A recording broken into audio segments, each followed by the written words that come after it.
Hey everyone, welcome back to Papa's Workshop. Today I'm working with epoxy resin by the Resin company. I'm making a chessboard and some chess pieces for my granddaughter who's 6 years old. She absolutely loves playing chess.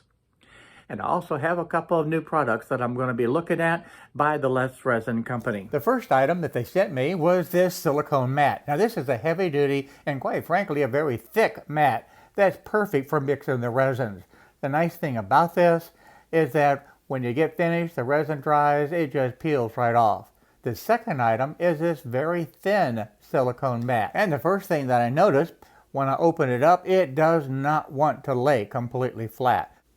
The silicone mold that I'm using, I picked up at the Hobby Lobby, and it did not want to lay flat either. So I grabbed these sticky pad by the Cricut company so that it would stick and hold this mold flat. That seemed to be a perfect solution to get this silicone mat to actually lay flat. I'm going to need roughly about 6 ounces of the resin to be able to fill the molds for the chess pieces and to fill the first part of the little squares on the chessboard. I'm using the casting resin by Resin. Now this is a 1-to-1 mixture and it is a low odor and it dries perfectly clear. It's amazing. I've used this a number of times with remarkable results. The colors that have been chosen today was chosen by my granddaughter. One of the chess pieces is going to be an orchid color, which I've already made, and the color that we're using today is purple. Now this is an alcohol ink by the Resin company, and you've seen me use this in a number of different videos. I can just simply add just a few drops at a time to be able to get the desired color. And the most important thing is that the supervisor came in to check to make sure that I had the right color. So she wanted to look it over because she wanted a nice, beautiful purple color for the chess pieces. This is a perfect project to be able to get the kids involved, and she loves spending time with me in the shop. So I gave her the opportunity to approve the color and mix it a little bit to make sure that it was done exactly the way it needs to be done. So she had a lot of fun doing this. You want to mix the resin, part A and part B, for a good 3 minutes. At this point, you probably notice this is only the part B. And she's mixing that and we're looking at the different colors. Because this way she can spend as much time as she wants stirring and mixing and looking, and it's not starting the time where it actually sets up. At this point, I'm going to add part A for my other 3 ounces and stir and mix. This is where my 3 minutes becomes very important. I want to thoroughly mix the resin and the hardener along with the alcohol ink to be able to get it thoroughly mixed. And again, you need to mix this for a good 3 minutes. I also realized I need to add just a couple more drops of the purple alcohol ink to be able to get that desired color. With the approval of my granddaughter, she absolutely loves this purple color. The mixing is all done. I need to let this sit now for about 5 minutes, and all those different air bubbles, or at least the most of them, will come to the surface and pop. At that point, I'll be ready to start pouring the resin into the molds for the different chess pieces. When you pour molds such as this with a lot of detail, you're going to trap air. Now this is air bubbles that's not in the resin. This is caused by the shape of the mold itself. So you want to fill the mold just a little bit with the resin. And then you want to be able to squeeze out those bubbles that get trapped in the resin. Let me show you a close-up of what I'm talking about. Here's a couple of little bubbles that you can see right there on the side of the mold. So you need to squeeze the mold and then look at it. And you want to be able to force that bubble out from that trapped area. And there's another one right there that's trapped. And that won't come out on its own. So you need to squeeze the mold, force that bubble to come up to the top, and it'll pop there. But you want to look the mold over very closely as you're filling it with the resin. Because as you squeeze it, those bubbles will come out, and then finally you can look and make sure that it's completely free of the air bubbles. So now that you know the air bubbles are gone, you can go ahead and fill the mold completely full with the resin. Now you need to pour the resin slow with a small stream of the resin because you don't want to introduce bubbles into this mold itself. And then all you need to do is just repeat this process for each and every mold, realizing that some of the molds are more susceptible to getting those big bubbles in there that you have to force out. For an example, the knight itself definitely has a tendency to grab big bubbles, and also the rook down at the very bottom has some intricate details that's just prone to be able to hold and capture a bubble that you need to be able to get out. But by squishing the mold and pushing that air bubble to the surface, that will solve the problem. There are many different ways to be able to pour the resin onto the chessboard. What I did is use the leftover resin from the chess pieces themselves and put it into each of the squares. I'm not worried about a little bit of resin that flows over into the adjacent squares. That's not a big deal. You can see I've just used a little toothpick and just pop that right off, and then you can pick it up. So this is the easiest way to do that. And I'm going to check each and every square to make sure that it's free of any unwanted resin. Now, one of the things that I like to do after this is set up, but it's still soft, I can lift these pieces off, and it just is real easy to be able to remove. There we go. And these little pieces like this will just lift right up and out of the way.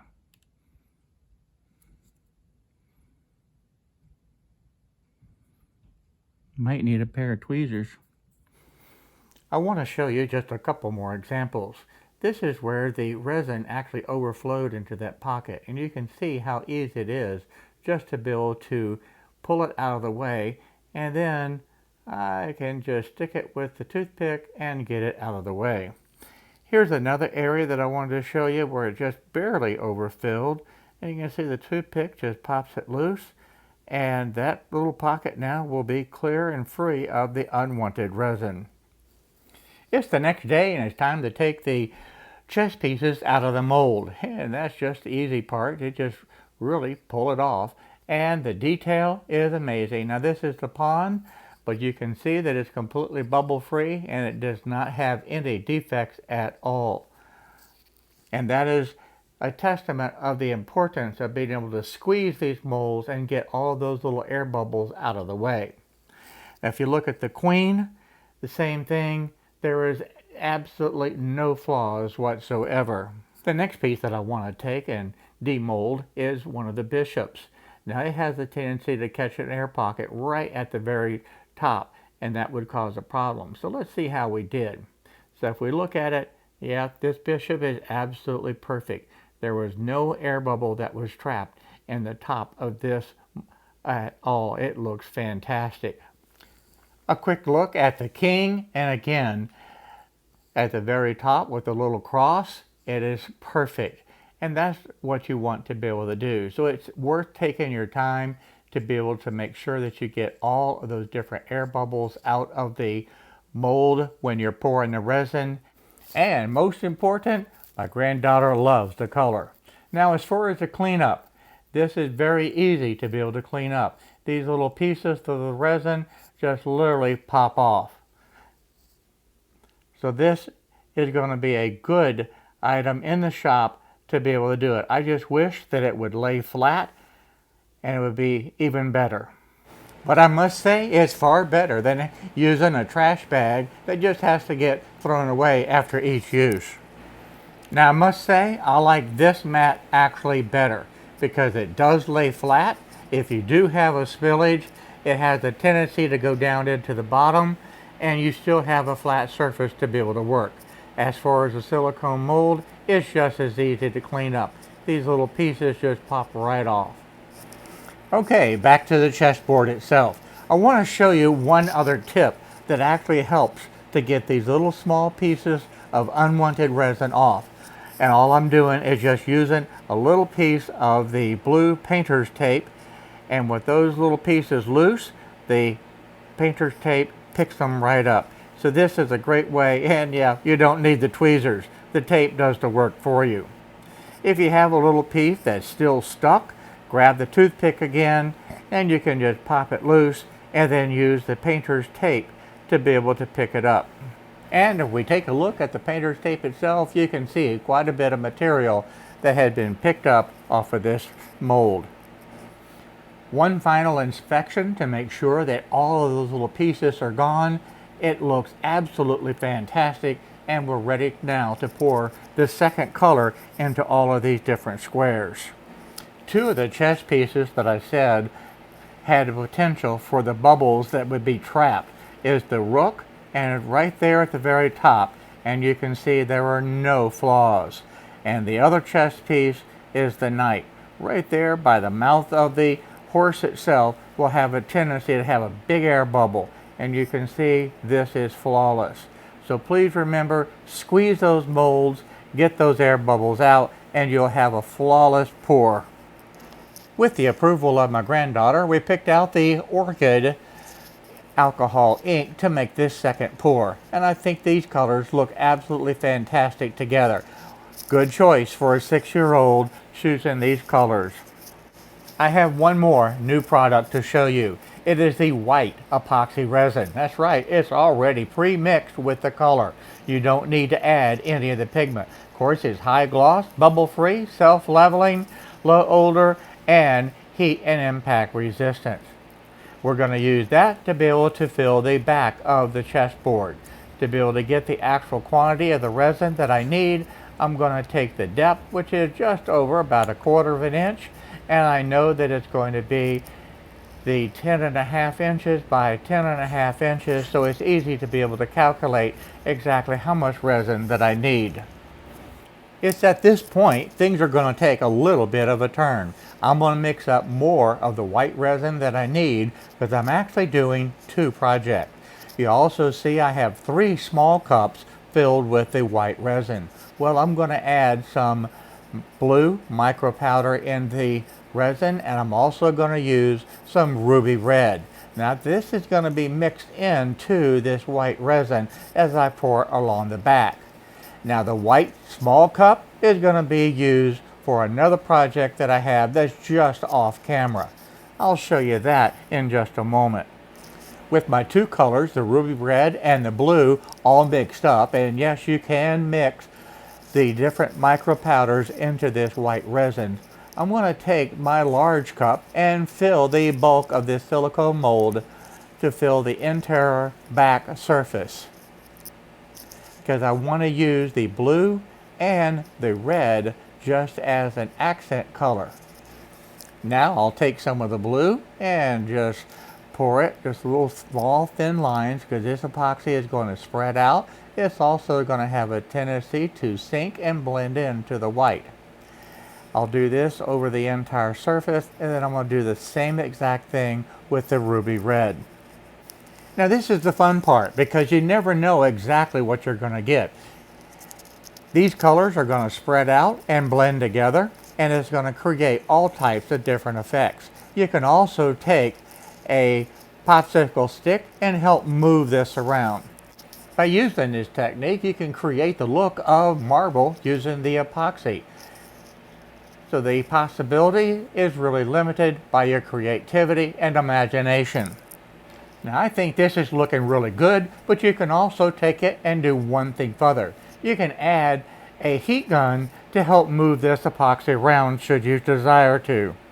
Now the other project that I'm working on are these 2 desktops. Now I mixed up the casting resin with the black dye, and I'm just going to pour this on there. Now remember, I have some white epoxy left over, so I'm going to show you what I'm going to do with that here in just a moment. Now this is a little bit of a teaser, because I'm going to do a full-length video on just doing this desktops. But I wanted to show you exactly what I was going to do with that leftover white resin that I had in that small cup. It is an amazing technique that looks absolutely beautiful. Okay, here we go. This is that small cup of white resin that I had left over, and all I'm going to do is just mix a little bit into this black and just pour it in a random pattern throughout the entire surface of this desktop. And now for the fun part. All I'm going to do is spread out this epoxy over the entire surface. And what you're going to see is this black epoxy blending in with the white epoxy, and it's going to create the look of a black marble that is just absolutely gorgeous. You can take a look at it. I'm actually rubbing the edges to make sure that all the resin will flow right off to the edge and cover the edges. But what I want to do is zoom in so that you can see a close-up of this beautiful desktop. This is an extremely easy technique to be able to do to get some absolutely fantastic results. I could absolutely stop at this point, but I can even take it one notch higher and do some additional techniques. I'll show you that in the full-length video that's coming out shortly.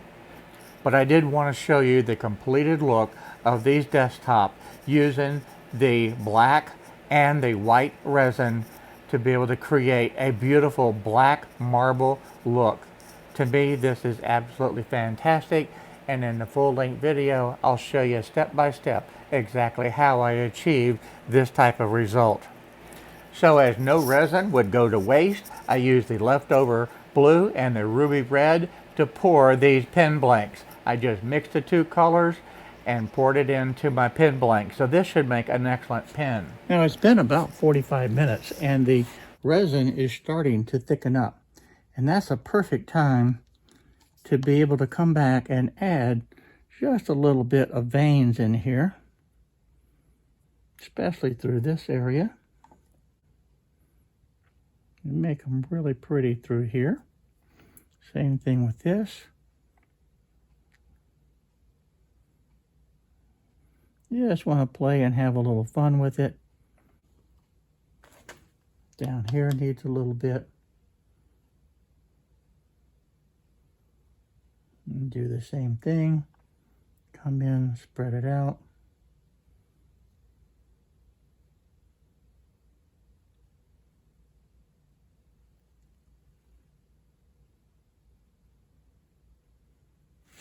There's really not a right and wrong way to do this.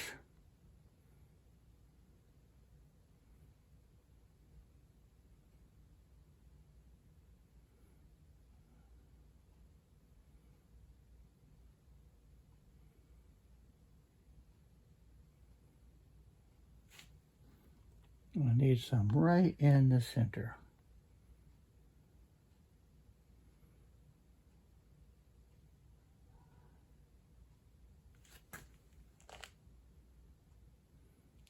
There we go. I think I'll put some right down into this area.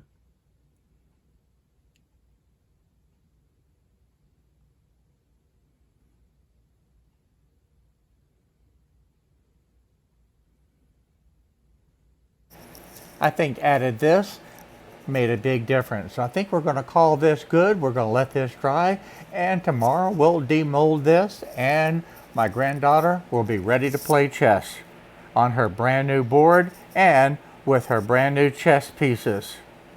I'm sure that she's going to be challenging me to the first game of chess on her brand new board.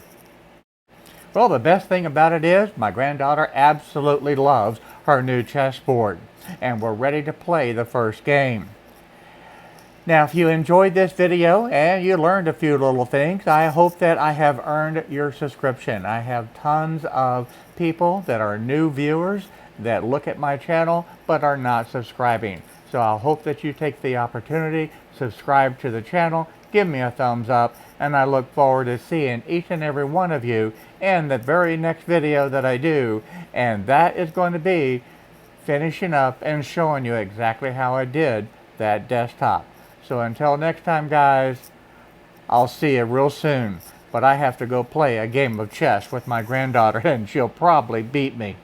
So bye-bye, everyone. I look forward to seeing you in the next video. But this was a fun project to do.